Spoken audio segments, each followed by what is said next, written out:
Nigel Farage has doubled down on his claims that the West provoked Russia's invasion of Ukraine after he was slammed by rivals Rishi Sunak and Sir Keir Starmer for the comments. Here's a summary of the article. Nigel Farage has doubled down on his claims that the West provoked Russia's invasion of Ukraine after he was slammed by rivals Rishi Sunak and Sir Keir Starmer for the comments. Writing in The Telegraph, Mr. Farage said, "I am not and never have been an apologist or supporter of Putin. His invasion of Ukraine was immoral, outrageous and indefensible. As a champion of national sovereignty, I believe that Putin was entirely wrong to invade the sovereign nation of Ukraine." Mr. Farage's comments put him at odds with the leaders of other major parties, including the Labour leader Sir Keir Starmer. He told Matthew Wright, "I was absolutely shocked to hear Nigel Farage say what he said.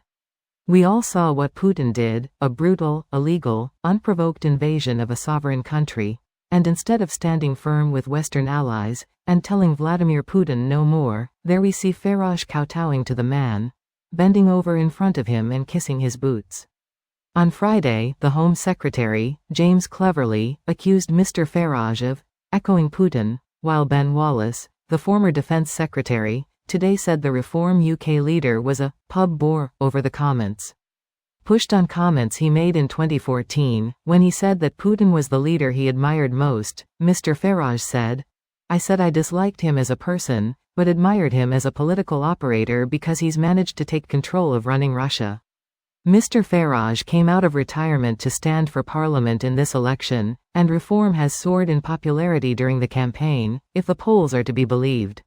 This post received a score of 10,000, with an upvote ratio of 92%. Here are the top comments in response to this article.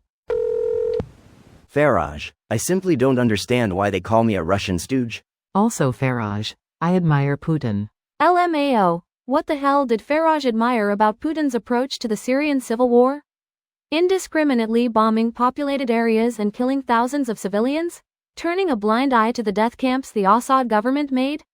Also, Putin's three-day special military operation in Ukraine has not necessarily proceeded to Russia's advantage. At the level of being a canny geopolitical operator, Putin fails. At the level of being a successful oligarch, Putin has absolutely smashed it though. He's crushed all competition and made himself as much money as the Arab royal families. I think there's a really basic disconnect between what the average person thinks is important and what is important. The people admiring Putin want Russian money, sure, but fundamentally they want to be Putin. If you had no ideology and were purely self-interested, then Putin's trajectory would be very impressive to you and something you'd want to emulate. Greater than crushed all competition. That sure is one way to phrase systematically murdering all political opposition and stealing their assets to consolidate power to himself.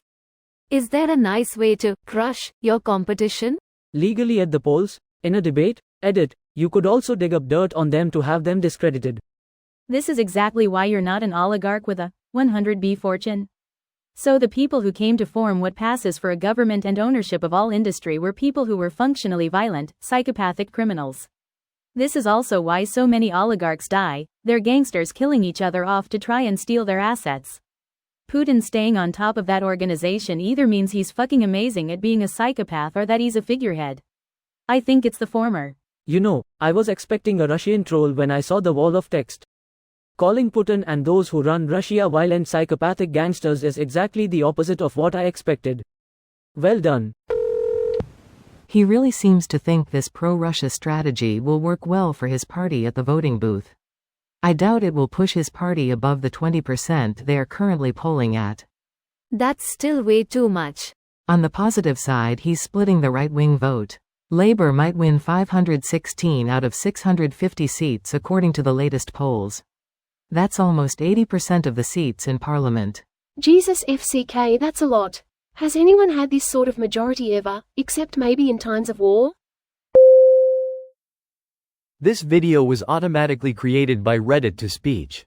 The article and comments in this video were selected from Reddit according to their upvotes, and any paraphrasing was performed by smmry.com, without any human intervention.